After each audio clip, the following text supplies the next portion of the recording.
Hello everyone and welcome to hole number 9 in Pro and Expert division of the Voyager tournament. The video is sponsored by Golf Clash and Playdemic. So let's go! So we're going to play this part 5 of the Santa Ventura as hole number 9. I would have to say that this is not one of the hardest part 5s in the game, but it's definitely one of the hardest part 5s to get an albatross in. So the thing that we're going to look at is how to at least secure that eagle in the best way possible. First and foremost, we need to play with clubs that do have some distance. Our opponent there is playing directly over, and that is absolutely a way to play if you do have the distance on your driver combined with tailwind. If not having that, it's definitely going to be very tough to go directly over. Then you will most likely have to bounce yourself forward. We're going to play with a marlin ball here, and the reason for that is because of the second shot that I'm going to show you just a little bit later.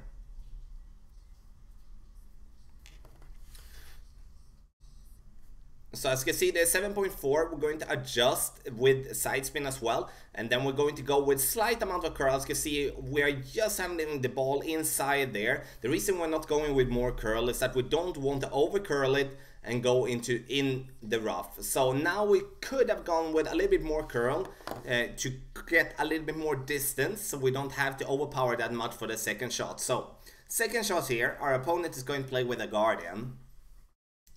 And the guardian is definitely not going to be the club to go with here, because he needs some top spin combined with power. The reason you need that is to stay away from having to overpower your shot. And sometimes I would have to say, for those that have been playing this hole before, definitely understand that this is a very tough approach to make an albatross, and it's also an approach that is kind of boring because you're just going to get this ball with topspin to roll through the pin. So the difficulty here, what do we do if we find ourselves with some headwind combined with a club and ball that do not have that much distance? So what do we do then? Because the risk that we do take here, you can see me having the sniper level 8 here. The risk that we do take with not having any power on our ball and no power on basically on our club and very little topspin is that if we make this drive really bad, then we're going to stay very short on the green, which going to have a result in that we're not going to be able to just do a regular putt, and we'll have to max overpower a putt.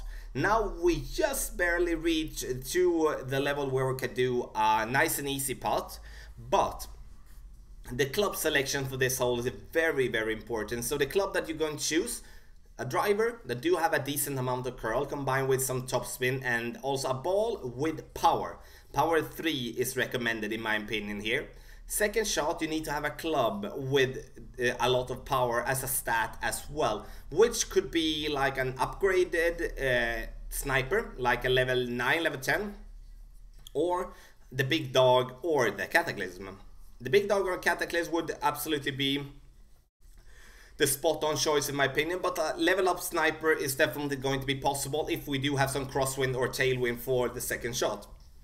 So we need to be prepared for everything here, and we do not want to look at this putt here. We just barely reach in there without having to overpower, and if being short on the green, you will not be able to reach for the pin with that putt. So have in mind, maybe looks like an easy par 5, but the club selection is the thing that makes it easy or hard. This was hole number 9 in the Voyager tournament. So if you do have any questions, please speak up in the comment section below, and I will be happy to help you out there. The video is sponsored by Golf Clash and Playdemic. Good luck in the Voyager tournament.